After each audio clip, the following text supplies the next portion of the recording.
Una disinfestazione larvicida a tappeto all'inizio di marzo e poi altri 2 interventi in estate per eliminare le zanzare adulte in tutti i comuni. Così la regione conta di affrontare per l'estate prossima il virus West Nile, che negli scorsi mesi ha portato a 18 decessi nel Veneto. I casi confermati sono stati 257, di cui 64 gravi, con una forma neuroinvasiva. L'ultimo contagiato risale alla fine di settembre, ma il monitoraggio, che avrebbe dovuto concludersi a ottobre, continuerà per tutto il mese in corso, in considerazione del protrarsi delle condizioni climatiche favorevoli al proliferare degli insetti. Va potenziato il rapporto con i comuni perché ciascuno prenda coscienza, di quelle che sono le cose che si devono fare.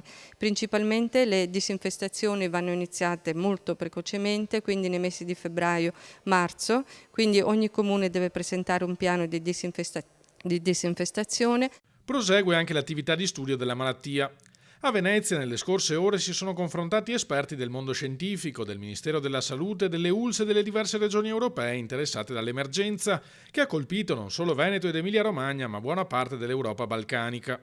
Fondamentale per sconfiggere il contagio, concordano gli scienziati, è diffondere tra amministrazioni e cittadini una serie di buone pratiche. Ci vuole una manutenzione del territorio, quindi la pulizia dei fossati, il mantenimento delle aree verdi, tutto quello che può aiutare a non formare dei focolai. E poi il cittadino è venuto fuori molto forte il ruolo che ha nel ridurre i focolai larvali, nel fare in modo che nell'ambito delle proprie aree private non ci siano le condizioni perché si sviluppino nuove larve e nuove zanzare.